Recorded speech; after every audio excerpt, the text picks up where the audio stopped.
When an old veteran and his German shepherd moved to the quiet fields of Henderson Ranch, they thought life would finally slow down. But a forgotten army crate, buried under decades of dust, reopened a wound no storm could wash away. Beneath that barn slept the sins of 1951, and the man who buried them was still alive.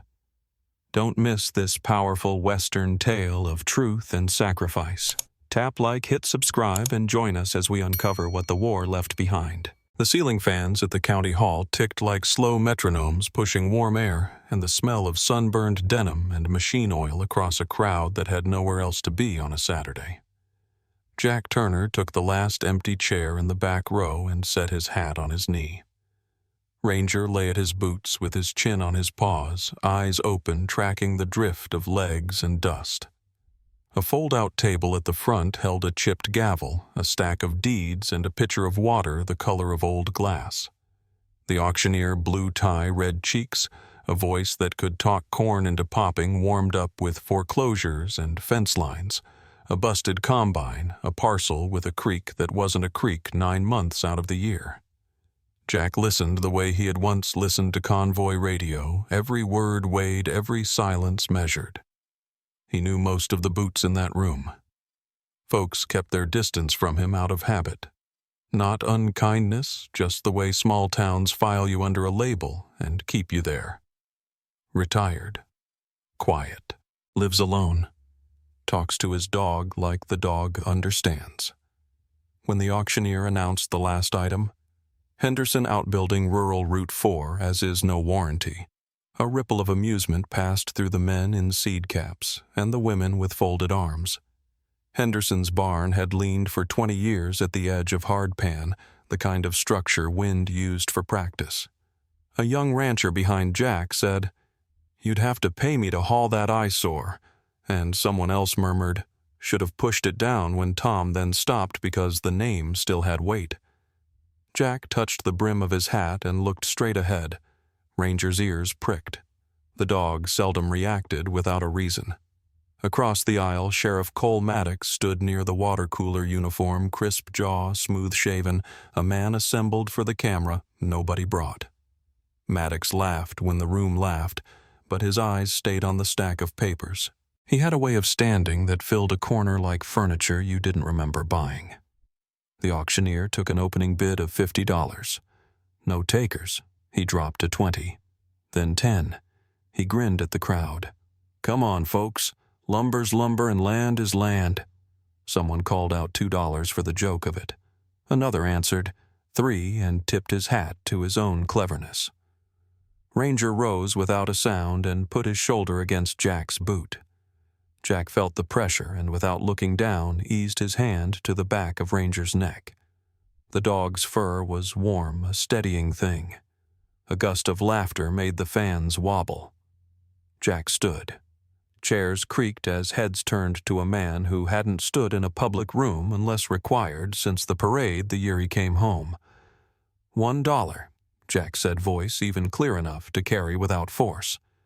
The auctioneer blinked, smiled wider, and tried to coax it higher, but the only answer was a chorus of chuckles. "Do I hear 2?" he asked.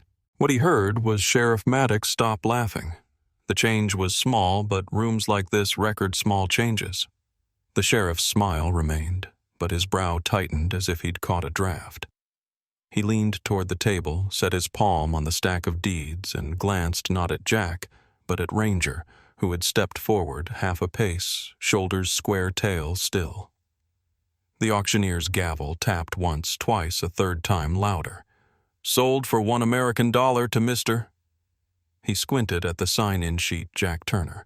A ripple of talk followed, not unkind, just surprised. Jack walked to the table while Ranger heeled close eyes, flicking to every hand that moved, every boot that turned. The auctioneer slid a carbon copy receipt across the wood.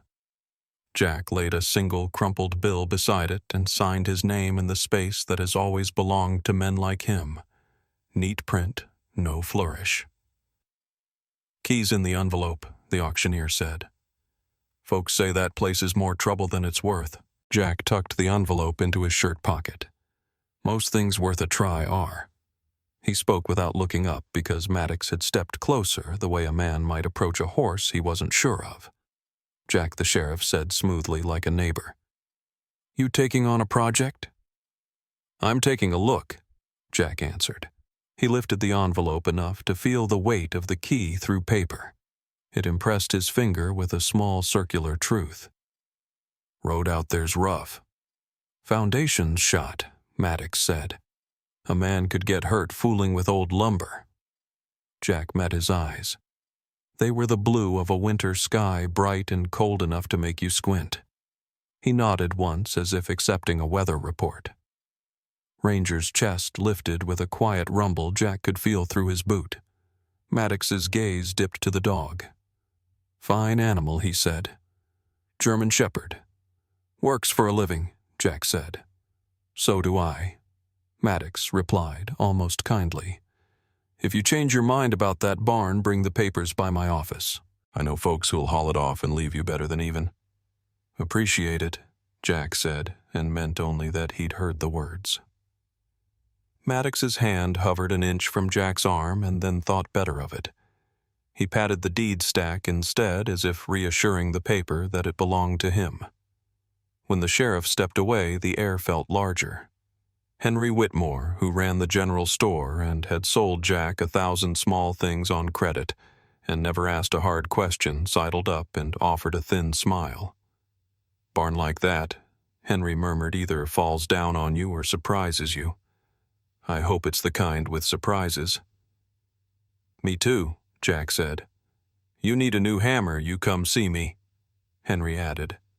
"You bring that dog, he can have a jerky stick." Ranger's ears twitched at the word he knew. Henry winked. The hall emptied the way water leaves a pan fast at first, then in a drain of stragglers and echoes. Outside, the afternoon blazed. Heat popped in the grasshoppers and turned the road to powdered clay. Jack stood in the shade a minute longer than he needed to, letting his eyes adjust. He had not planned to bid when he walked in.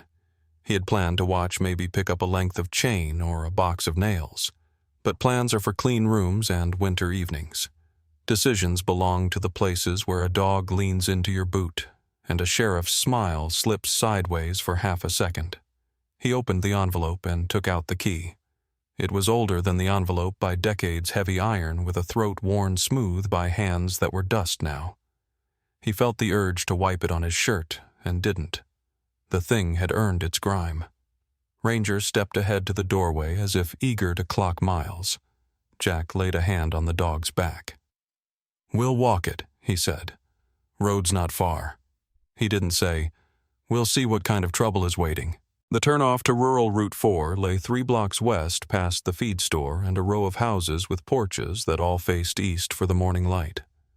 As Jack walked, people nodded the way small-town people nod, passing the time of day without opening the door all the way. A boy on a bicycle circled twice to get a look at Ranger, and then pedaled hard when Ranger watched him with that serious dog look that says, "I could catch you if I chose."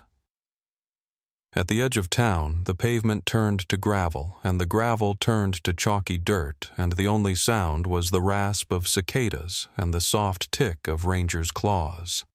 Jack felt the familiar lay of the land under his feet, how a road remembers your weight if you've walked enough of them. A hawk wheeled above the cottonwoods that attempted shade over Henderson's old fence, their leaves turned underside out in the dry. Jack stopped at the gate, which leaned like a book left open and forgotten. He set his palm on the top rail and let the sun bake into his skin. The barn stood where memory said it would, a crooked shoulder on the horizon, board silvered by weather roof patched in the way of men who patch with what they have instead of what the plan calls for. Ranger didn't growl. He didn't need to. The dog's body tightened almost imperceptibly, stance, narrowing ears forward. Jack felt it as a change in the weather. He worked the key in his pocket with his thumb. He had the sudden peculiar sense that he was late to something, not minutes late, but years. A wind ran over the field, lifting seed heads and the loose ends of his shirt. Dust moved like old breath. He looked once over his shoulder at the road back to town flat as a declaration, and once ahead to the listing barn tilted like a question. "All right," he said the words more to Ranger than to himself. "Let's go see what we bought." Ranger trotted through the gate when Jack lifted it enough to clear the latch. The dog didn't hesitate, but he didn't rush either. He moved like a man who had learned the hard way that the earth sometimes keeps a secret under its own skin. The barn door showed a lock plate pitted with rust. Jack touched the iron and felt a coolness that didn't belong to the hour. He put the key to it and didn't turn, not yet. He waited for the sound he hadn't heard since convoys at midnight. The silence just before you commit the listening that says, "Once you move, there is no pause, only through." A meadowlark called from the fence like a small brass instrument trying to remember a tune. Jack slid the key home. Ranger pressed close enough that Jack could feel the dog's breath against his calf, steady and warm as any promise a man can make. He turned the key once, twice, the way you do when you mean to own what comes next. The lock yielded with a tired sigh, and something inside settled as if a house had taken notice of a new name. Jack set his palm to the wood. "Easy," he said, though there was no one to hear who needed calming. Then he pulled. The door moved an inch, and no more stubborn as old bone. Ranger stepped to the crack, sniffed deep, and looked up at Jack with that keen, questioning gaze that had gotten them this far. Jack nodded back. "We keep going," he said, and widened the opening with his shoulder. The dim within smelled of hay and mouse and the metal tang that lives on old tools. Light cut the dark in bands. Dust lifted in the beams like the smallest kind of weather. Jack stood just inside and let his eyes come to him. Ranger stood one step ahead, head turned toward the far wall as if he had read a sign. Behind them the field hummed. Ahead, a place a man could ruin himself or remake himself. Jack breathed once, slow. "All right," he said again, not as a promise now, but as a beginning. They crossed the threshold together. The sun hung low and heavy, a white-hot coin melting into the horizon as Jack Turner pushed the barn door wider. Dust spun in thin columns swirling around him and Ranger like ghostly dancers. The place smelled of dry hay iron and long neglect. He stepped inside carefully, his boots pressing faint prints into the powdery floor. The boards above groaned softly, shifting like old bones remembering their shape. Ranger padded ahead, his movements fluid head low tail level. The dog's nose worked the air, tracing invisible stories hidden in the dust. Jack paused by the entrance, his eyes adjusting to the dim amber light. A swallow darted out from a broken beam, a sudden flicker that made his heart jump before he realized what it was. He exhaled slowly and let the silence settle back. The barn wasn't as empty as it looked. Something about the air felt occupied like a room that had been recently disturbed. He ran a hand along a stall door, feeling the grain of the wood. It was smooth in places where countless hands or hooves had rubbed it clean over the years. The quiet was layered, the kind that carried the faint echo of old work tools. Animals, people long gone. Ranger's claws clicked softly as he moved toward the back corner. Jack watched him, knowing that the dog's instincts were sharper than any man's reasoning. Ranger stopped suddenly, head snapping to one side. Then he began pawing at the ground near the wall, scattering dry straw into the air. Jack frowned and walked over his boots, stirring dust motes that caught the late sun leaking through the gaps in the wall. "What is it, boy?" he said quietly. Ranger dug harder, his front paws throwing bits of hay and dirt behind him with steady rhythm. Jack crouched, and that was when he saw it, something square and solid, half buried under the layer of neglect. He brushed away the straw, revealing a corner of wood stained dark with age. When he pulled more away, letters came into view, faded but still legible. U.S. Army, 1951. Jack froze for a long moment, the air thick in his chest. He reached out and traced the letters with his thumb. The grooves were deep enough to outlast time and paint. He swallowed against the dryness in his throat. "That's government issue," he murmured half to himself. He looked at Ranger, whose eyes shone in the dim light, and felt that familiar unease that comes when the past decides it isn't finished. He worked his fingers under the edge of the crate and gave a small pull. It didn't move. The thing was wedged into the ground as if the barn had grown around it. He leaned back on his heels and studied it. Why would an army crate be buried in a barn that never had a reason to see soldiers? He rubbed his neck, feeling the grit of sweat and dust mix on his skin. Ranger circled the box, once sniffed it, then turned suddenly toward the far wall and stiffened. His ears rose, tail went rigid, and a low growl started deep in his chest. Jack followed the dog's line of sight and saw nothing at first, only the wavering light, the slant of shadow through warped boards, the dry stillness.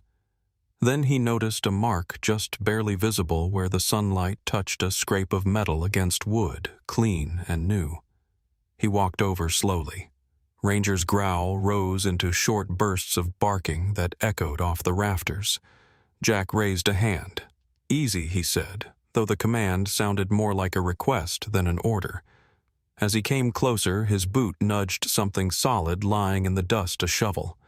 The handle gleamed, faintly varnish unscathed, metal edge still bright. He crouched again and picked it up. A thin layer of wet dirt clung to the blade, damp enough to stain his fingers. The soil around here hadn't seen rain in weeks.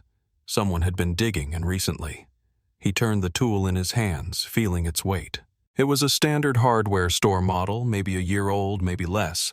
The tag of the brand still clung near the top of the handle. No initials.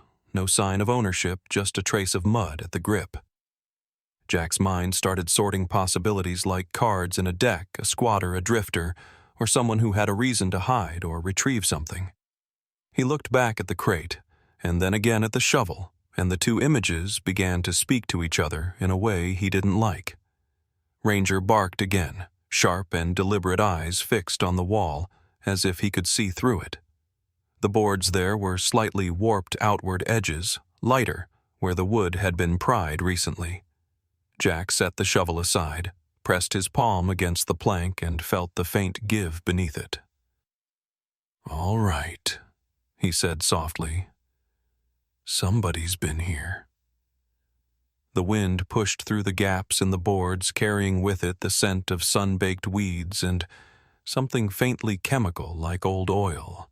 The smell triggered a small flash in his mind, a convoy night barrels stacked under tarps, a warning stenciled in red. He shut the image down before it could form fully and rubbed the side of his face. "Not now," he muttered under his breath. Ranger looked up at him, tail flicking once, sensing the unease. Jack forced a smile and patted the dog's shoulder. "You've got the better nose," he said. "We'll trust it." He stood and tested the wall again. It wouldn't take much to pull loose one of those boards, but the sun was sliding fast and shadows stretched like long fingers across the floor. He didn't want to be here after dark, not tonight. He stepped back, taking in the space with a soldier's practiced eye. The roof sagged but held. The support beams were old oak solid. Whoever had come here hadn't broken anything, only disturbed what was hidden. The footprints near the shovel were faint, but too large to be a child's. 2 sets, maybe 3, overlapping. He squatted to look closer, tracing the edges with a finger. The impressions had sharp outlines, fresh within the last day. He rose and looked toward the open door, where the light was now turning orange, the sky bleeding into amber and gray. The town lay invisible beyond the fields, but he felt its eyes out there all the same. He wiped his hands on his jeans, then took the envelope from his pocket and unfolded the receipt again. His name in blue ink, his dollar spent, his signature beneath it. Ownership was a simple word, but a complicated thing. Ranger moved to his side, pressing close as if ready to guide him out. "Let's go, boy," Jack said. "We've seen enough for one day." He took one last look at the corner where the crate sat half exposed and at the shovel gleaming faintly against the wall. Questions lined up in his mind, orderly as recruits. Who put it there? What did they want? And why come back now? He closed the door halfway, leaving it hooked on the old latch so the wind could move through. As they stepped outside, the late sun hit them full a wash of heat that made the air shimmer. The fields whispered under the dry wind. Ranger stopped once to glance back, ears twitching, then followed Jack down the rutted path. Behind them, the barn creaked again, a tired sound that somehow felt like a warning. Jack didn't turn around. He walked until the road straightened ahead of him and the sound of the wind swallowed the creek. The sky darkened into a wide, burnt-red band. Somewhere far off, a lone car engine carried on the still air. He tightened his grip on the key in his pocket and kept walking toward the faint line of lights that meant town. He didn't speak again, but his thoughts kept repeating the same line in rhythm with his steps. Someone's been there. Someone's been there. The first light of dawn pushed through the cracks in the barn walls, turning the floating dust into streaks of gold. Jack Turner stood in the doorway with the morning chill wrapped around him, his breath faint in the cool air. Ranger stretched beside him, his shadow long and graceful against the dusty floor. The world was quiet except for the faint rustle of sparrows nesting in the rafters. Jack rubbed his palms together, feeling the roughness of dirt from yesterday's discovery still clinging to his skin. The wooden crate marked U.S. Army 1951, sat where he had left it, half buried in the dry earth edges, softened by time, but letters sharp enough to sting old memories. He hadn't slept much. Images from years ago, convoys, radio static, a captain's voice calling out coordinates had run through his head all night like an old film reel skipping through scenes he'd rather not watch. Now, in the soft light of morning, it seemed almost foolish to be nervous about a box. He crouched beside it, pressed his hands against the top, and pushed. The lid groaned, but didn't give easily. He fetched a crowbar from a hook near the door, one left behind by the last man who cared about this barn. Ranger settled nearby, watching with that patient, intelligent look that always felt like more than instinct. Jack wedged the bar into the seam and leaned his weight on it. The old nails resisted at first, then popped one by one sharp sounds that broke the silence like small detonations. He paused after each one, letting the quiet return before moving to the next. When the last nail gave, he pried up the lid and slid it aside. A smell rose up, not rot, not oil, something sterile like old plastic and cold metal. He blinked, expecting weapons munitions, or at least something that could explain why an army crate was buried here. Instead, he saw neat rows of small metal cases, each stamped with faded labels. pH testing kit, water purification tablets, sample vials, field analysis, set. He frowned, picking up one of the metal boxes. It was lighter than it looked. When he opened it, he found glass tubes nested in padding unused. Another held a hand pump and a coil of rubber hose. Everything inside was military issue, but clean, precise, and strangely harmless. Testing equipment, he murmured, running his thumb over a label. Not weapons. The words tasted uncertain in his mouth. He had seen equipment like this before once long ago when his unit had been sent to check contaminated wells near an old chemical depot. The job hadn't made sense then either. Ranger tilted his head, ears pricked, watching Jack's every motion. The dog's eyes reflected the thin shafts of light that cut through the boards. Jack smiled faintly. "You expected something different too, didn't you, boy?" Ranger blinked but didn't move, sitting upright, alert, tail still. It felt as if the dog was waiting for him to notice something else, something just beneath the surface. Jack set the equipment aside, looking deeper into the crate. Beneath the metal boxes lay a layer of papers sealed in a clear waterproof bag, the plastic stiff from age. He eased it out and placed it on the ground. Inside were inventory forms typed on yellowing sheets. Signatures faded but legible. The top one read, "Property of the United States Army Environmental Survey Division." Below it, in smaller print, a line of numbers caught his eye. 327th Reconnaissance Unit. He stared at it until the air seemed to thin. That number had once been stitched on his uniform. His pulse quickened. He read it again quietly, his voice low and rough. 327 Recon. The syllables slipped out like a ghost's whisper. Ranger shifted suddenly, letting out a soft, uneasy whine, the kind that came when thunder rolled far away. Jack stopped speaking. He looked at the dog, then back at the paper. "You hear it too," he said softly, more to himself than to Ranger. That sound from back then. He remembered the last time he'd seen that unit number. It had been painted on the side of a transport truck parked under floodlights in a rainstorm.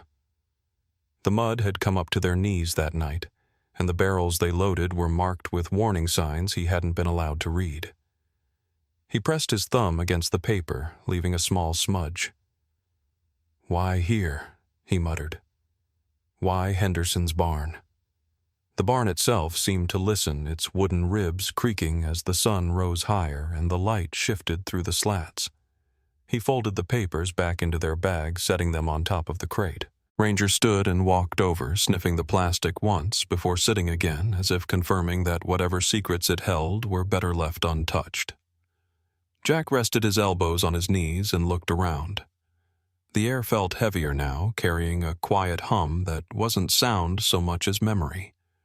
He thought about the shovel he'd found the day before, still leaning against the wall. He thought about the fresh dirt on its blade and the overlapping footprints near it. Someone else had known about this crate, maybe even opened it, maybe taken something and reburied the rest. He stood, stretching his back, then walked to the wall where Ranger had barked yesterday. The boards there still looked slightly newer than the rest, paler, less cracked by sun. He ran a finger along the grain and found a faint indentation, a tool mark recent. He looked back at the crate again. The connection between the two felt immediate and deliberate.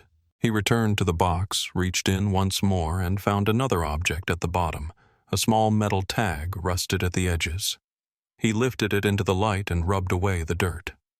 Stamped into the surface were the same numbers, 327th Recon, followed by initials he recognized, JT. He froze. His own initials. He didn't remember ever having a tag like that. He'd lost most of his personal gear during redeployment, but something about this tag made his stomach tighten. Ranger gave a low, uneasy growl, barely audible. Jack closed his hand around the tag. "Easy," he said, though his voice shook. "We're fine." But he didn't feel fine. He slipped the tag into his pocket and stood slowly. The sunlight had brightened, but the air in the barn seemed darker somehow. Ranger moved closer, pressing against his leg, his warmth grounding, but also reminding Jack of how much time had passed since he'd trusted anyone or anything outside this dog. Jack looked once more at the open crate with its harmless contents. Test kits, filters, pumps, and felt the weight of contradiction. There was no weapon, no treasure yet. The discovery felt dangerous. He pulled the lid halfway back over the crate, enough to cover it, but not to hide it entirely. "We'll come back," he said, glancing toward Ranger. "Not today." The dog tilted his head again as if to ask a silent question.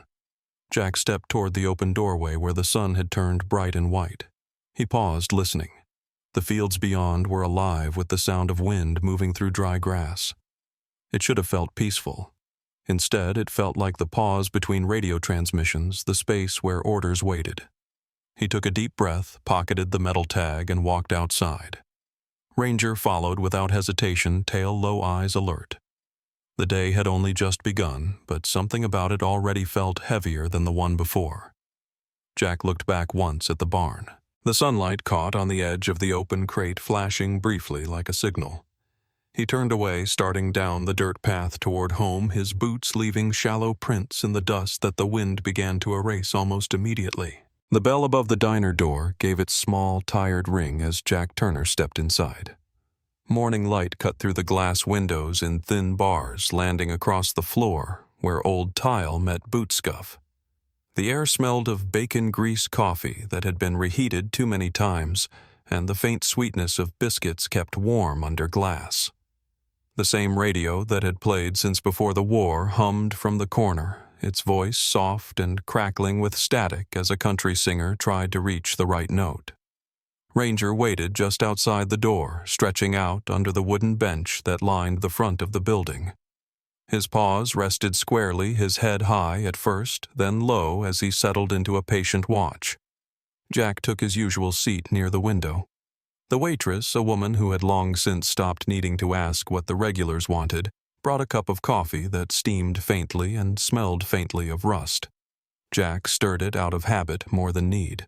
The spoon clinked once against the cup, and for a moment that sound was too sharp, too much like a field radio antenna brushing metal. He caught himself and set it down gently. The door opened behind him and closed with a soft thump of wood on wood. The familiar presence of Evelyn Carter filled the small space as she walked in her hair, tied neatly, eyes clear, but marked by sleepless nights.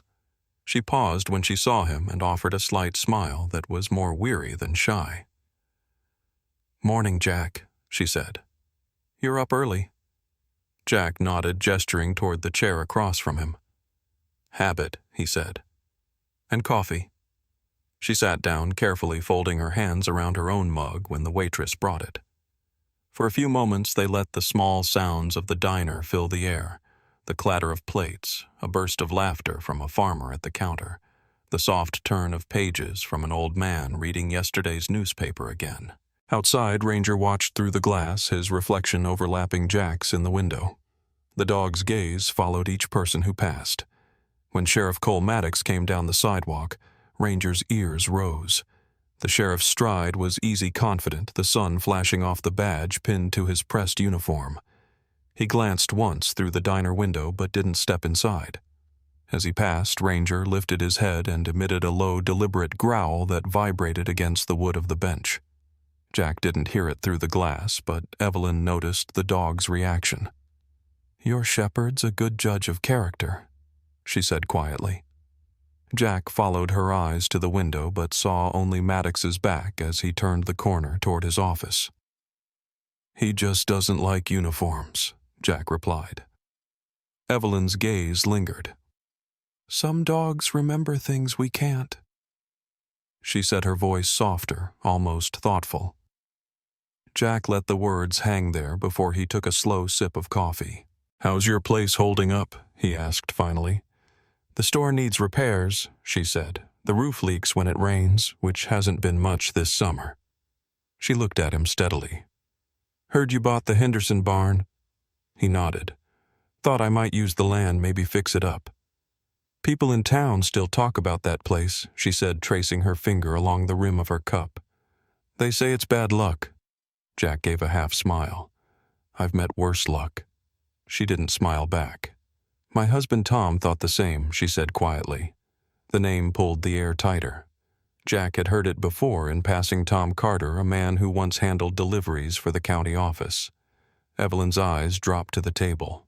"A few years ago, Tom started asking about Army shipments," she said. "It began after he found paperwork in one of the storage sheds, something about chemical surveys, test sites, sealed drums. He said it wasn't right, that the county had no business storing that kind of material on private land." She stopped and looked toward the window where Ranger now rested his head on his paws, his eyes still watching the street. Then one night he drove out toward Henderson's property to see for himself. He never came back. Jack's spoon stopped halfway to his coffee. "Did anyone look for him?" he asked, though he already knew how such stories ended. "The sheriff said Tom must have left town," Evelyn said. "He was thorough about it, too. Filed the paperwork, found someone who claimed to see him on the highway. But I knew better." She glanced at Jack, her expression steady but brittle. "Tom wasn't the kind to run." Jack felt the weight of her words settle like dust on the table between them. The radio hummed through a pause before changing songs. Outside, Ranger lifted his head again, eyes turning from the street to the door, as if sensing the heaviness of the moment. Evelyn took a slow breath. "When I heard you'd bought that barn, I wondered if you knew what you were walking into." "I didn't," Jack said. "Not at first." He hesitated. Yesterday I found a crate under the floorboards. Army issue, old from the 50s. Her eyes widened slightly. The same as the papers Tom found. It held testing equipment, Jack said. Nothing dangerous by itself, but it didn't belong there. And someone's been digging recently. He didn't say more. Evelyn's fingers tightened on her cup. Tom mentioned Maddox once, she said slowly. Said the sheriff was involved somehow. Back when Maddox first came to town, he wasn't wearing a badge yet. He worked for a contractor who dealt with the Army. He used to visit the courthouse late at night signing documents when no one else was around. Jack felt the muscles in his neck stiffen. He kept his face neutral, but his mind started fitting new pieces into the puzzle. Ranger shifted again, tail brushing the bench, a low sound escaping his throat. The dog's eyes were fixed not on the street now, but on Jack himself, as if sensing the surge of old unease behind the stillness. Jack reached for his coffee again, the warmth grounding him. "You ever tell this to anyone else?" he asked. Evelyn shook her head. People stopped listening after a while. "You know how it is. No proof, just a missing man in an old barn. They'd rather forget." Jack nodded. "Forgetting's easy until something makes you remember." She studied him for a moment. "And you remembered something, didn't you?" He looked away out the window where sunlight was beginning to climb the wall of the building across the street. "Not enough to make sense," he said quietly. Ranger gave another small whine and lowered his head onto his paws, the sound like a sigh. Evelyn followed the dog with her eyes and smiled faintly, though it didn't reach her face. "That animal of yours," she said, "he feels what people carry inside. Tom used to say dogs could tell when someone had done something they regret." Jack didn't answer. His fingers tapped the edge of his cup once, twice, before going still. The radio switched to the morning news, the announcer's voice distant and smooth, talking about drought forecasts and county fairs. Ordinary things. But the ordinariness felt thin now, fragile over what Evelyn had said. He looked at her again. "If you find any of those papers your husband kept, would you show me?" She hesitated, then nodded. "I'll look tonight. Most of it was taken after he disappeared, but I kept one envelope hidden." Jack rose, pulling a few bills from his pocket and placing them on the table. "Be careful, Evelyn." She looked up. "You too, Jack." He stepped outside into the warmth that had begun to chase away the morning chill. Ranger rose immediately, stretching once before falling in beside him. Jack stood for a moment, adjusting his hat, watching the street where Maddox had walked earlier. The sheriff's office sat 2 blocks away, its flag barely moving in the wind. Jack started down the sidewalk, his boots tapping a steady rhythm. Ranger stayed close, occasionally glancing up, eyes bright and searching. The air smelled of dust and roasted coffee of a town just waking. Behind him, the diner door closed softly and the bell rang once more, its sound fading into the hum of the day. Night had folded itself over the town, leaving only a thin line of moonlight to trace the windows of Jack Turner's small cabin.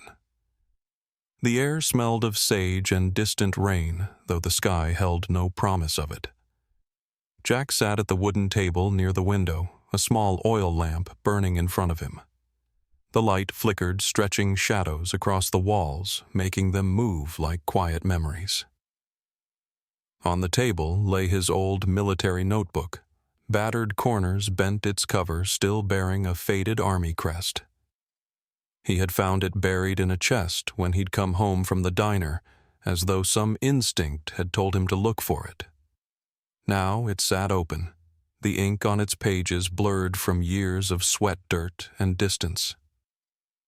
Ranger lay beneath the table, his body a steady line of warmth against the chill seeping through the floorboards.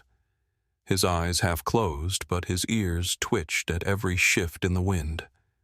Outside, a coyote called from somewhere far off, its voice fading into silence. Jack turned the pages, carefully stopping when he saw something he hadn't thought about in decades. a series of small sketches drawn in penciled triangular marks, circles within circles and lines that curved like rivers but weren't rivers at all. He frowned, the memory stirring behind his ribs. Those marks weren't decoration.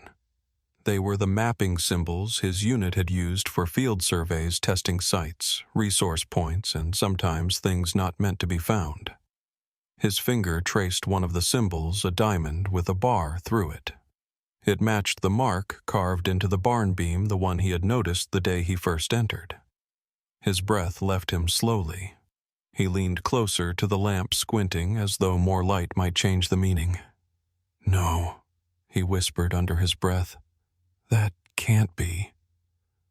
Ranger stirred at the sound, ears pricking, eyes flicking open. Jack flipped the page and found a list written in his own handwriting, locations and coordinates, each followed by short notes. He stopped at the last entry, Site 7B, containment complete, soil cover adequate, keep records off file. The date beside it was 1951. Jack sat back in his chair, the wood creaking beneath him.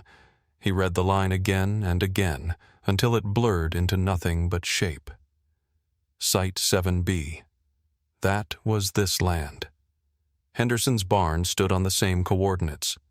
The realization landed heavy, a dull echo of something long buried, but never gone. He rubbed his temples, trying to place the memory. He saw flashes, a night convoy headlights bouncing over dirt roads, men unloading barrels under a low moon, the captain's voice telling them to mark the ground and keep quiet. Water reserve, the man had said, though everyone had known it wasn't water. Jack's stomach tightened. The pieces of the puzzle clicked together too neatly now. Those field kits in the crate, they hadn't been for water purity. They were for containment testing for leaks. His hand trembled slightly as he picked up the notebook again. "It wasn't a well," he said aloud, his voice low but steady. "It was a burial." Ranger lifted his head, eyes locked on him. The dog's nose twitched, catching a scent in the air that Jack couldn't detect. Then Ranger stood, walked to the door, and began scratching lightly at the wood, his movements restless. "What is it, boy?" Jack asked, though he already felt the answer. The dog whined softly, then looked back at him with an unease that didn't belong to ordinary nights. Jack rose, took the lamp, and opened the door. The air outside was still heavy with that dry sweetness that comes before a storm. Ranger stepped onto the porch, sniffing the ground, his tail low. The dog circled once, then stopped near the steps, pawing at the dirt with small, deliberate motions. Jack watched him, the lamp's light trembling across the porch rail. The soil there was darker than it should have been, moist, though there'd been no rain. He crouched and touched it. The earth was cold, slick with something that clung faintly to his fingers, something that smelled metallic. Ranger pulled back, sneezing once, then whining again as he sat beside Jack, his gaze darting toward the fields beyond. Jack wiped his hand on his jeans, staring at the faint shimmer left on his fingertips. It wasn't oil. It wasn't water either. The scent triggered a memory so vivid he could almost feel the weight of the gas mask straps cutting into his face, the hum of engines idling while men in uniforms whispered orders they pretended not to understand. He stood slowly, gripping the door frame to steady himself. The quiet around him thickened, heavy enough to press against his ears. They didn't store anything he said to himself, the words barely louder than a thought. They buried it. Ranger's eyes caught the light of the lamp, reflecting back an amber glow that seemed almost human in its understanding. Jack stepped back inside, setting the lamp on the table and pulling out the map folded into the back of the notebook. The coordinates lined up too perfectly to ignore. Site 7B lay in the heart of the Henderson property. He stared at the markings again, the familiar code for containment zones, and realized the symbols on the barn beams were warnings, not guides. He sat down, elbows on the table, and pressed his hands over his face. For years this land had fed cattle, drawn water, raised crops, and all the while something poisonous slept beneath it. Ranger returned to his spot under the table, but didn't settle this time. He lay with his head on his paws, eyes fixed on the floorboards, ears twitching. Jack could feel the tension in the dog's body through the wood beneath his boots. It mirrored his own. He took a deep breath and reached down, resting a hand on Ranger's head.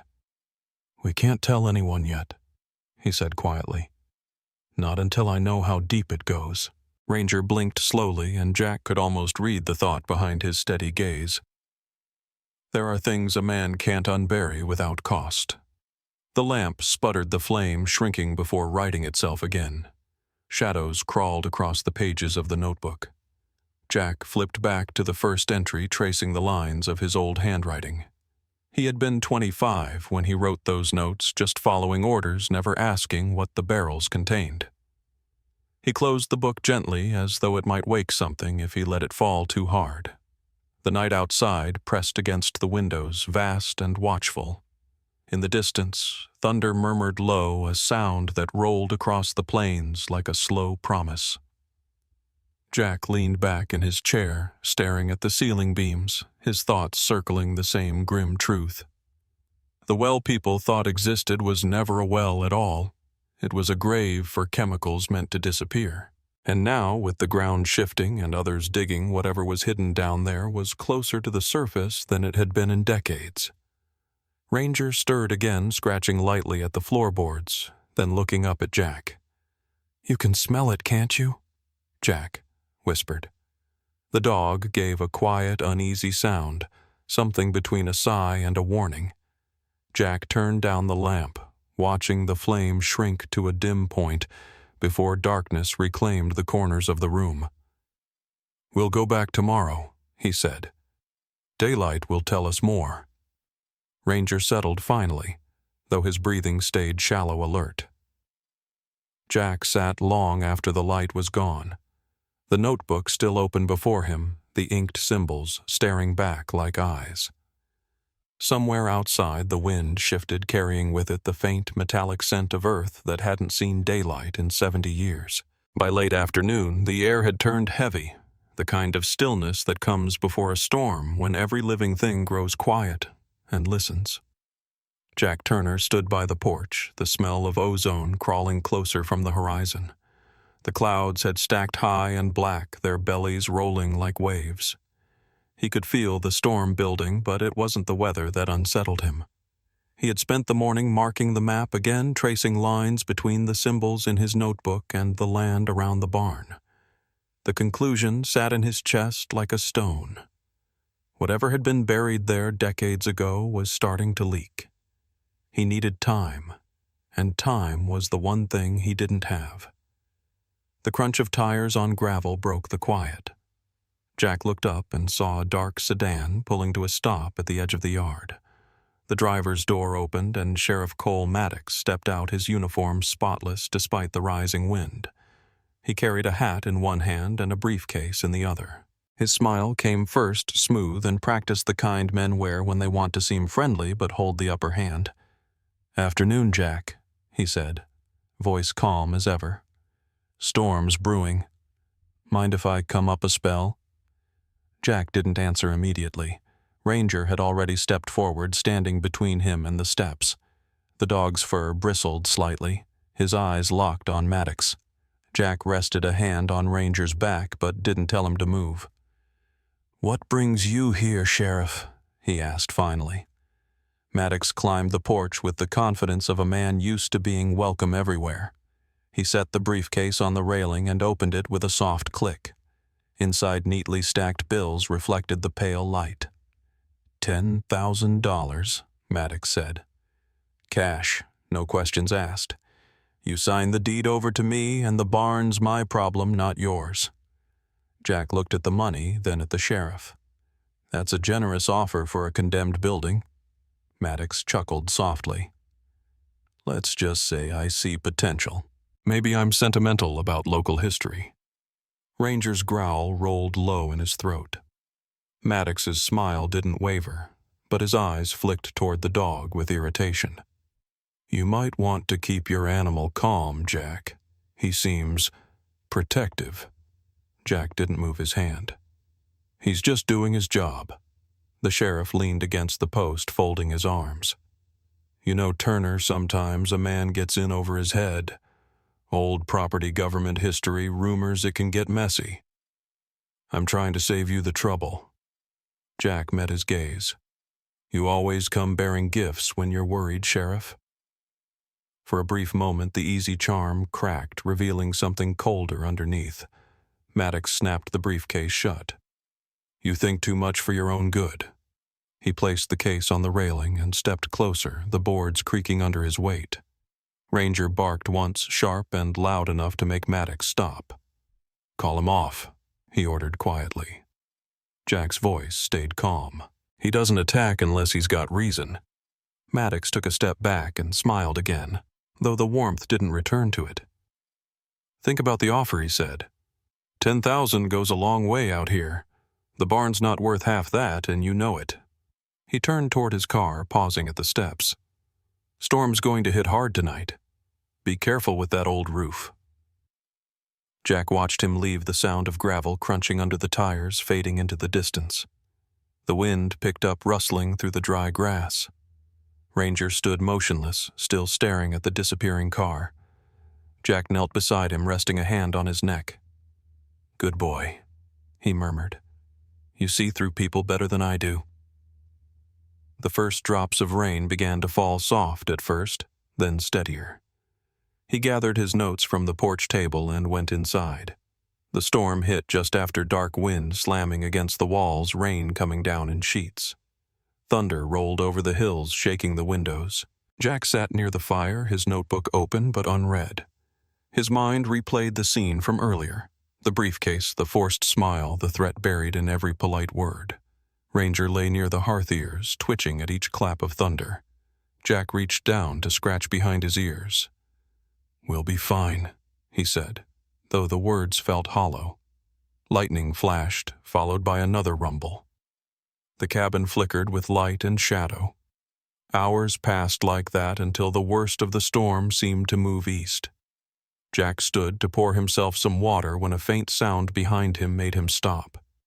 It wasn't thunder this time. It was a choked, wet noise from the floor.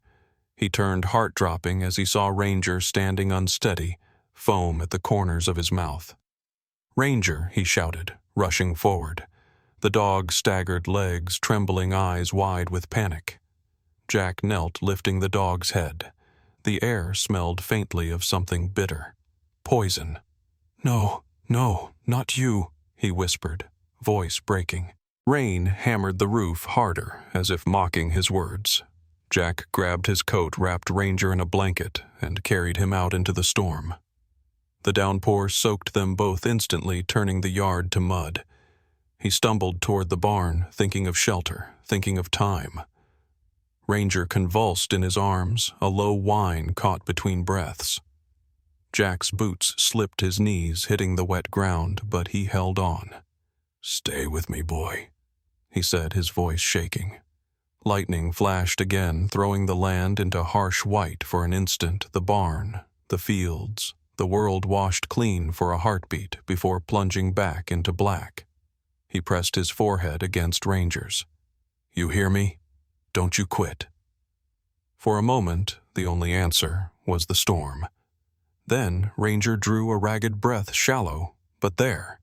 Jack fumbled for the bucket by the trough, filled it with rainwater, and tried to wash the poison from the dog's mouth.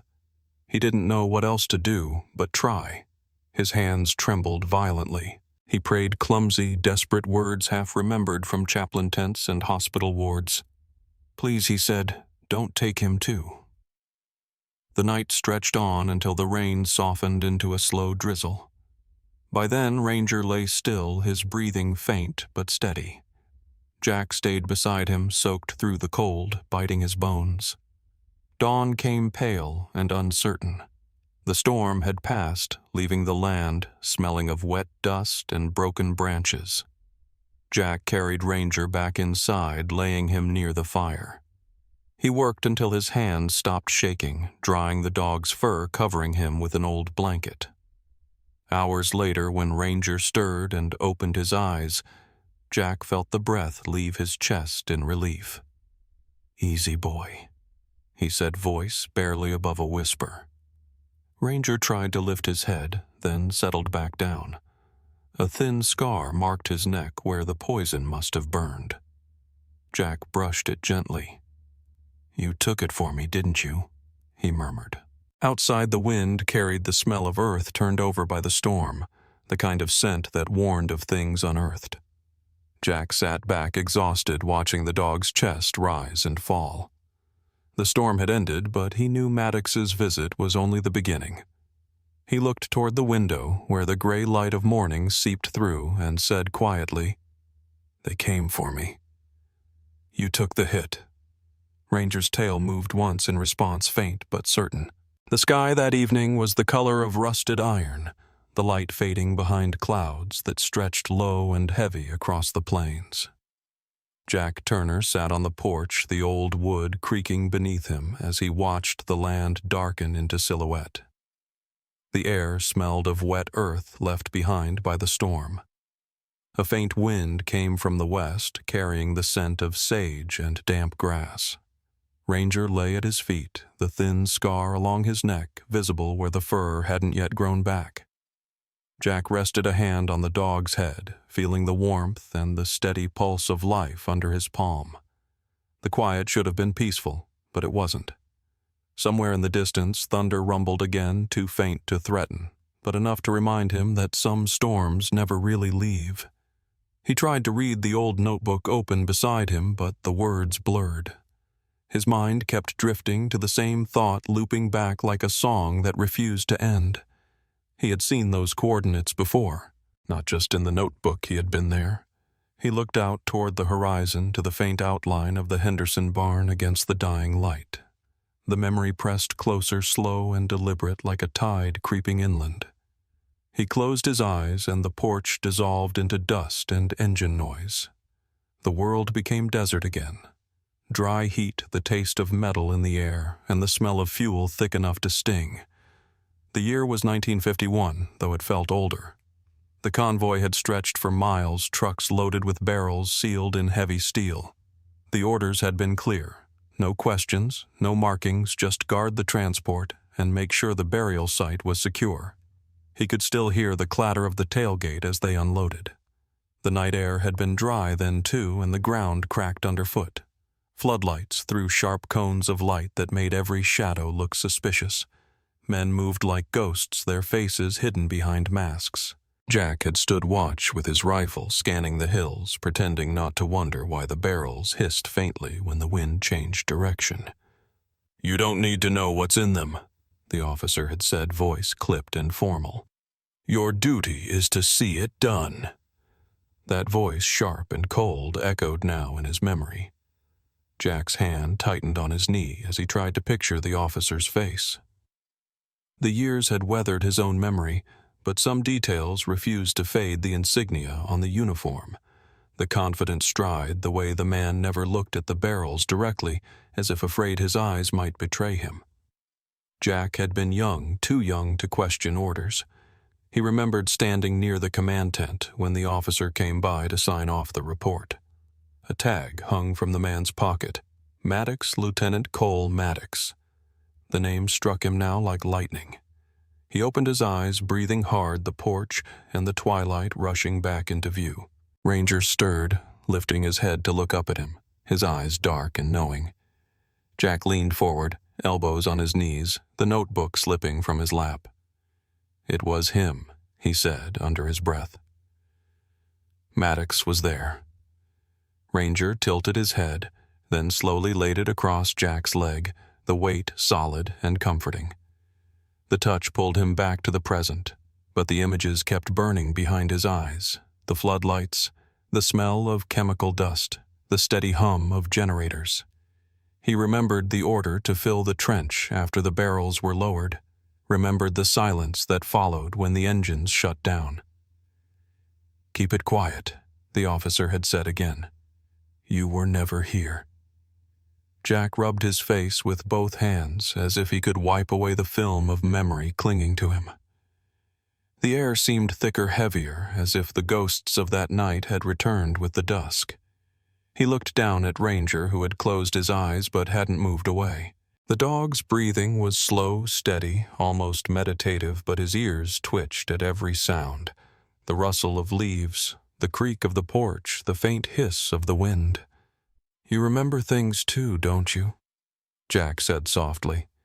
"You know when the past starts walking again." Ranger's tail moved once, barely brushing against the porch floor. The scar on his neck caught the dim light, a pale reminder of how close loyalty comes to sacrifice. Jack reached down and traced it gently. "You've carried your share," he whispered. "Maybe more than I deserved." He looked toward the horizon again, where the last of the sun bled through a break in the clouds. The barn stood distant dark against the fading glow, a sentinel keeping watch over secrets that had no right to still exist. His mind replayed the moment from years ago, the final shovel of dirt thrown over the barrels, the officer's nod, the sound of engines starting. He had thought it was over then, that duty meant forgetting. Now he understood forgetting was a luxury. Maddox hadn't just been part of it. He had been in charge. The man who now wore the sheriff's badge had once worn the same uniform as him, but with far less conscience. Jack felt something cold form in his chest, not anger yet, but the slow hardening of resolve. Ranger lifted his head again, watching him closely. The light had almost gone. Fireflies blinked faintly along the fence line, small points of life in the gathering dark. "We buried poison," Jack said quietly. "And now it's coming back up." The wind picked up, carrying the scent of rain that hadn't arrived. Somewhere behind them, a door banged loose on its hinges. Ranger stood stretching before settling beside Jack again, his head returning to the same place on his knee. His eyes were half closed now, but Jack could feel the weight of their shared silence, the kind that only comes from two souls who have seen too much and still endure. He stared into the horizon, watching as lightning flickered deep inside the clouds, a distant pulse that matched his own heartbeat. The truth had surfaced, and there was no way to bury it again. Maddox's face in that convoy wasn't just a memory now. It was evidence. Jack leaned back, the chair creaking under him. The air around them thickened with the promise of another storm. He reached for the notebook on the porch floor and held it loosely in his lap. "We'll finish this," he said, not to anyone in particular. Ranger let out a soft sigh and closed his eyes fully, as if accepting the vow. The sound of crickets rose from the fields, blending with the far-off rumble of thunder. Jack stayed there until the last trace of light was gone, his mind no longer on the past, but on what must come next. The time for silence had ended, and the war he thought he'd left behind was finding its way home. The courthouse stood at the far end of Main Street, its pale stone walls glistening under the cold rain. The hour was late enough that no lights burned inside except the faint glow of the security lamps in the hallway. Jack Turner pulled his collar higher against the drizzle as he crossed the empty square. Beside him, Ranger padded silently, fur slicked dark with rain. The dog moved close, his presence both shield and compass. Evelyn waited by the side door, her coat drawn tight, an umbrella useless against the wind that pushed sideways. "You're sure about this?" she asked, her voice barely audible above the hiss of rain. Jack nodded. "If the county files still hold what your husband found, it's the only proof left." She exhaled slowly, then turned the key she had borrowed from her cousin, who worked nights for the clerk's office. The lock gave with a reluctant click. They slipped inside. The hallway smelled of old paper floor polish and damp air. Their footsteps were muffled against the linoleum as they moved toward the records room at the back. Ranger stayed near the doorway, water dripping from his coat eyes, alert to every sound. The storm outside deepened the windows, rattling with each gust. Jack's heart pounded harder than it had in years, not from fear exactly, but from the certainty that once he crossed this line, there was no turning back. Evelyn led the way past rows of filing cabinets, her flashlight trembling in her hand. She found the section marked Environmental, 1950 to 1960, and began flipping through drawers. Papers whispered as she searched the sound like distant rain. Tom said there were sealed reports, she murmured. Something about off-site storage. Jack checked another drawer, pulling folders out and laying them on the desk. After several tense minutes, Evelyn froze. "Here," she said, holding up a manila envelope stamped with a faded government seal. "Restricted. U.S. Army Environmental Division." She opened it carefully, revealing several typed pages and a map marked with red circles. Jack leaned closer, his stomach tightening as he recognized the same coordinates from his notebook. "That's it," he whispered. "Site 7B. Evelyn read the accompanying note aloud, her voice shaking. "Materials of hazardous classification transferred for permanent burial, under supervision of Lieutenant C. Maddox." The words hung in the air like smoke. Jack felt the world tilt slightly. There it was, proof of everything. Maddox's name, the site, the date. He pressed his palm against the desk, steadying himself. "We have to make copies," he said, "before anyone knows we were here." Evelyn nodded and began feeding the papers into the small copier on the counter. The hum of the machine seemed deafening in the silence. Ranger's nails clicked once on the tile near the door, then stopped. Jack looked up. The dog's head turned sharply toward the hallway, ears pricked. A faint echo followed footsteps, slow and deliberate, approaching from the front of the building. Jack's breath caught. "Someone's here," he whispered. Evelyn froze, hand hovering above the copy tray. Ranger's growl was low, a sound that vibrated through the air. The footsteps grew louder, steady, confident. Jack moved quickly, shutting off the copier's light. "Hide," he mouthed. Evelyn gathered the copies and the map, shoving them into her satchel. Ranger took position near the doorway, muscles taut. Jack slipped behind a row of cabinets, peering through the narrow gap. A shadow appeared at the end of the corridor. Broad shoulders, hat brim, low flashlight beam sweeping across the floor. The man paused the light, tracing the edges of the records door. Sheriff Jack muttered under his breath. Maddox stepped inside his flashlight, cutting through the dark. "Anyone here?" His tone was almost casual, but there was something cold underneath it. Ranger barked, suddenly sharp and commanding, the sound shattering the silence. Maddox swung the light toward the door, startled. "Quiet that mutt," he barked, stepping forward. But that bark had been the signal. Jack grabbed Evelyn's arm, pulling her toward the side window. They moved fast, Ranger following as Maddox's flashlight beam sliced through the rows. "Go!" Jack hissed. They reached the small window and pushed it open. Cold rain hit their faces as they climbed out into the narrow alley behind the courthouse. Ranger jumped down after them, landing lightly despite the slick ground. Inside, Maddox's voice echoed, faintly angry and searching. They ran through the rain, the papers pressed under Evelyn's coat. When they reached the edge of town, they stopped beneath a street lamp that flickered in the wind. Jack turned, scanning the darkness. "No pursuit, not yet." "You all right?" he asked.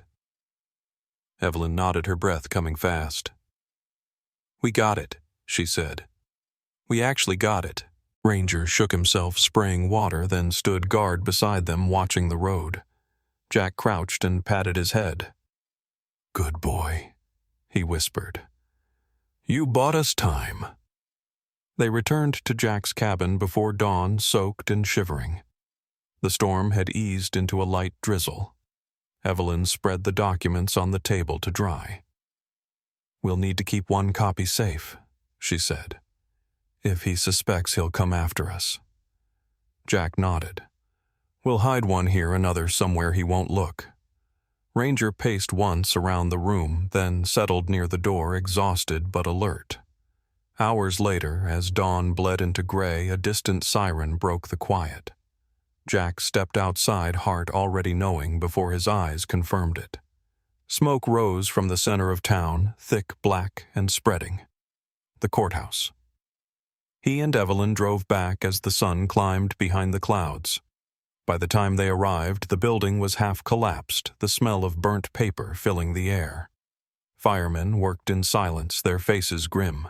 Maddox stood nearby, his uniform neat, despite the chaos, speaking quietly to one of his deputies. When he saw Jack, he smiled faintly. "Tragedy," he said, shaking his head. "Faulty wiring, they think. Shame about the records." Jack met his eyes but said nothing. Behind him, Evelyn stepped closer, her jaw tight. "Everything's gone," she murmured. Maddox turned away, issuing orders to his men. The flames hissed as water hit them, but Jack knew the real fire had already done its work. Back at the cabin, Evelyn opened her satchel and pulled out a smaller envelope, edges still damp from the rain. "He didn't get it all," she said quietly. "Ranger saved this." Jack frowned. "What do you mean?" She smiled faintly, brushing the dog's wet fur.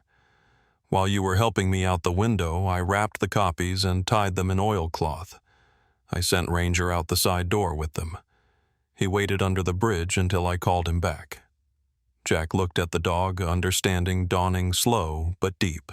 Ranger wagged his tail once, tired but proud. Jack took the envelope, its paper still cool to the touch, and held it like something sacred. "You just bought us the truth, boy," he said softly. Ranger blinked, then laid his head on Jack's knee, content. Outside, the sky was clearing, but the smell of smoke lingered, reminding them both that the fight had only just begun. The horizon burned red before the sun had even risen, a raw, bleeding color that spread across the low clouds like a warning. Jack Turner stood at the window of his cabin, the air still heavy with the smell of smoke from the courthouse fire the day before. The storm had passed, but the world hadn't calmed. He could feel it, something building again, a pressure in the air that didn't belong to weather. Ranger shifted beside the door, his tail low, body tense. Jack watched him for a moment before pulling on his jacket. "You feel it too, don't you, boy?" he said softly. The dog gave no sound, only turned his head toward the barn in the distance. The sky above it glowed faintly orange, though no sunrise yet reached that side of the land. Jack frowned. The light was wrong. He stepped out onto the porch, boots sinking into damp earth. The wind carried the faint scent of kerosene. "No," he whispered. Then the first explosion hit. The sound tore through the morning, a deep roar followed by a shock wave that rattled the windows. Jack ran Ranger beside him, their shadows stretching long across the field. By the time they reached the barn, the fire had taken hold, flames racing up the wooden beams, snapping through dry hay like paper. Smoke poured into the air, thick and black, rising into that blood-colored sky. Jack stopped just short of the doorway, the heat forcing him back. Through the haze, he saw movement, two figures in dark coats running toward the fence line, their shapes fading into the distance. One of them looked back briefly, a glint of metal catching the light. Maddox's men. "They're burning the evidence," Jack said under his breath. The crates buried below the earth, already weakened by time. If the fire reached them, there would be more than ash left behind. Ranger barked sharp and frantic, circling near the entrance. Jack hesitated only a moment before grabbing the shovel leaning against the wall and using it to pry at the lower boards where the symbols had been carved. The heat licked his hands, the air shimmering with it. "Go back, Ranger!" he shouted, coughing as smoke clawed at his lungs. But Ranger didn't move. Instead, the dog darted forward, teeth catching the cuff of Jack's sleeve, pulling hard. "What are you?" he started.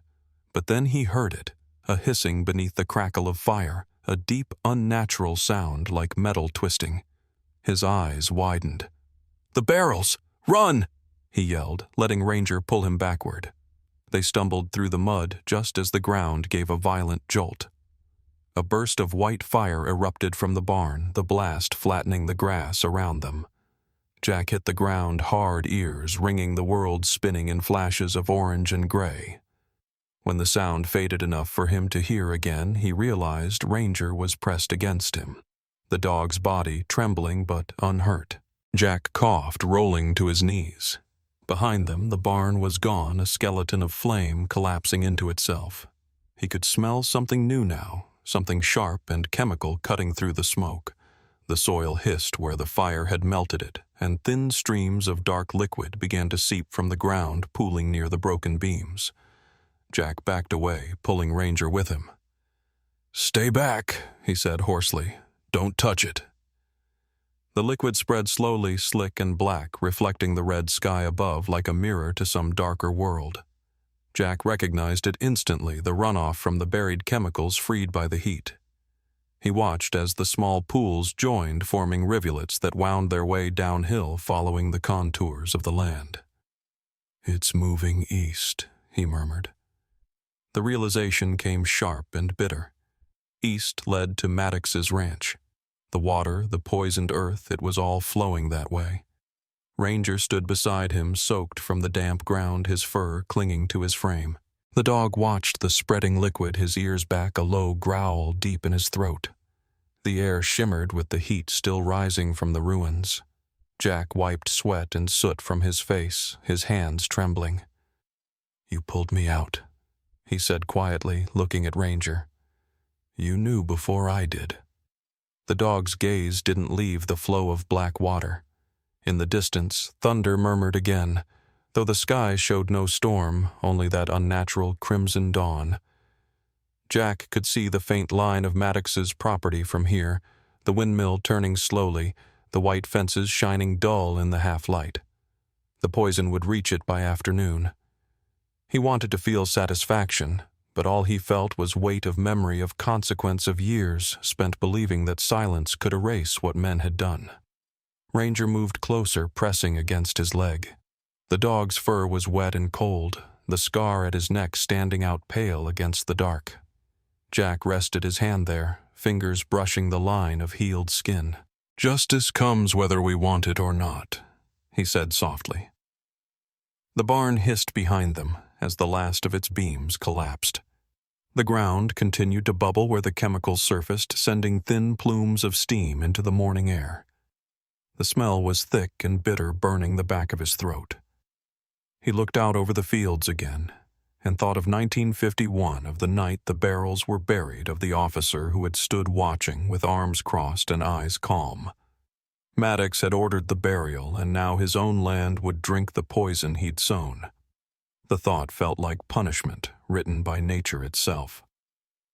Jack turned toward the cabin, guiding Ranger away from the fumes. They reached the porch just as the first fire wagon appeared on the road, too far to help, too late to matter. Jack sank to his knees in the dirt, exhausted. Ranger sat beside him, tail still, eyes reflecting the red dawn. Together they watched as the black runoff wound its way toward the east, glinting faintly in the growing light. "You see it too, don't you?" Jack murmured. "How it finds its way home." The dog gave a small, tired sound, something between a sigh and a growl.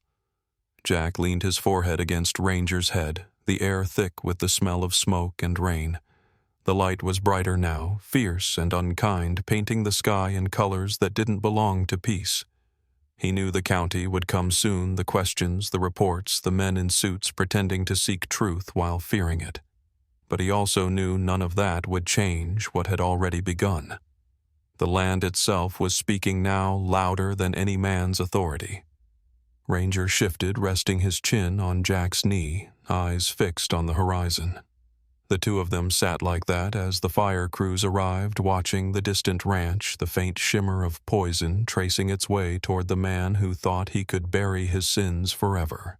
The rain had ended 2 days ago, but the ground still carried its memory mud, thick as clay pools of brown water reflecting a pale sky.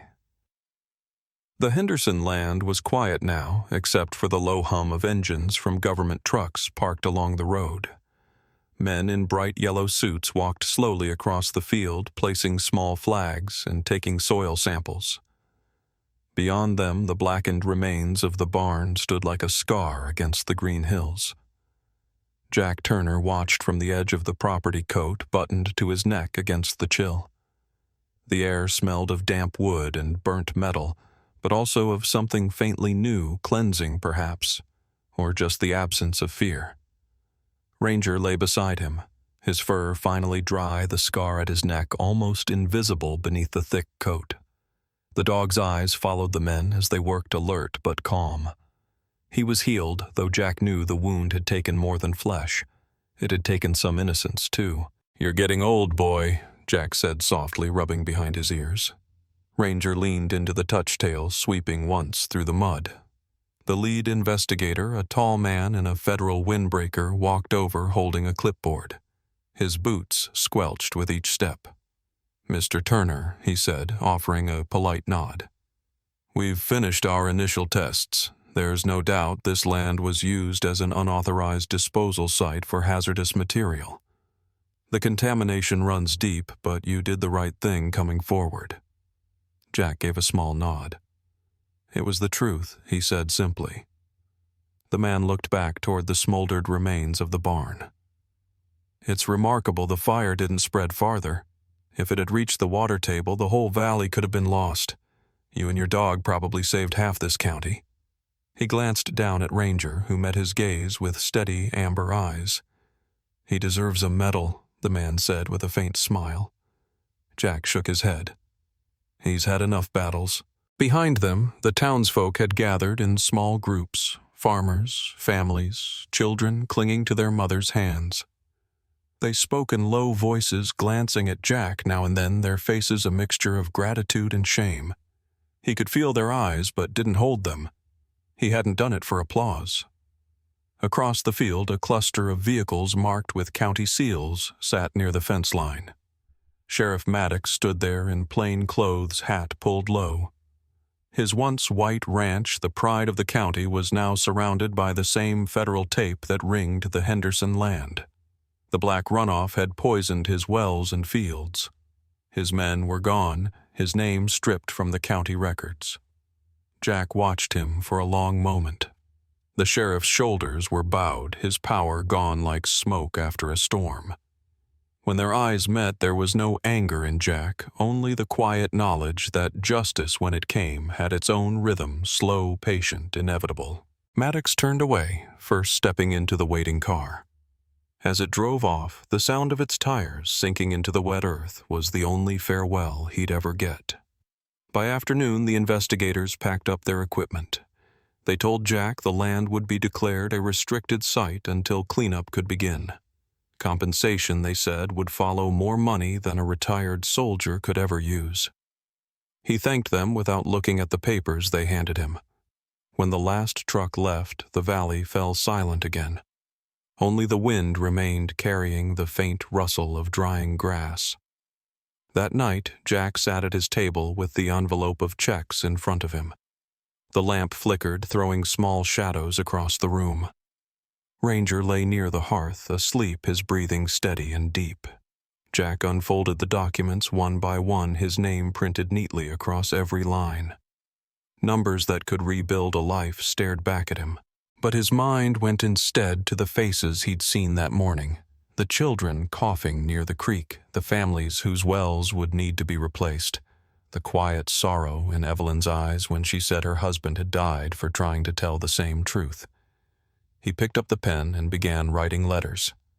To the county, to the hospital fund, to the new environmental school that had been planned but never built. When he was done, his signature appeared beneath each promise to donate the entire sum. "You can't buy back years," he said aloud to the empty room. "But maybe you can help the next ones live better?" The words felt right. Outside, the night deepened into stillness, the stars blurred by mist rising from the damp earth. Ranger stirred, stretching before coming to rest his head on Jack's boot. Jack smiled and reached down to pat him. "We're almost done, partner," he whispered. Almost. At dawn, the world turned gold again. The fog lifted slowly, curling through the fields like breath from the sleeping land. Jack walked to the place where the barn had once stood, now a wide stretch of scorched earth and puddles that reflected the morning sky. Ranger trotted beside him, his gait easy but deliberate. They stopped at the edge of the foundation. What little of it remained a line of charred beams, half buried in mud. Jack sat down on a stone block, the same one he'd once used to set tools on. The sun broke through the mist, casting long light across the valley. Steam rose from the wet soil, shimmering like a spirit leaving the ground. "It's clean again," Jack said quietly, more to himself than to the dog. "It'll take time, but it's clean." Ranger sat close, pressing against his leg, his eyes fixed on the horizon. The two of them watched as the light spread across the land, the water, the fields, the broken fences. Life was still here, waiting to return. Jack reached into his pocket and pulled out the old dog tag he had kept from his army days, the one engraved with numbers he could never forget. He placed it gently in the mud where the barn had stood. "Let the ground keep it this time," he said. "No more hiding." The wind picked up soft and cool. Ranger lifted his head, sniffing the air, then gave a single strong bark that echoed across the empty valley. It was not a sound of fear or warning. It was a declaration, clear and resolute, as if he understood the weight of everything that had passed. Jack smiled, eyes damp but steady. "That's right," he said. "We did what we were meant to do." The sun climbed higher, burning through the last of the mist, turning the puddles into mirrors of light. Jack stayed there, one hand resting on Ranger's back until the warmth reached them both. Around them the land breathed quietly again, no longer hiding secrets, only healing. And that brings our story of Jack Turner and Ranger to an end, a tale of loyalty stronger than fear and justice, rising from the ashes of silence. What would you have done if you discovered the truth buried beneath your own land? Do you think Jack made the right choice, giving everything away for others to heal? Tell us what you think down in the comments, and let us know where you're watching from. We love hearing your stories. Don't forget to like this video, subscribe for more true-to-the-heart Western tales, and stay tuned for our next story from the American frontier.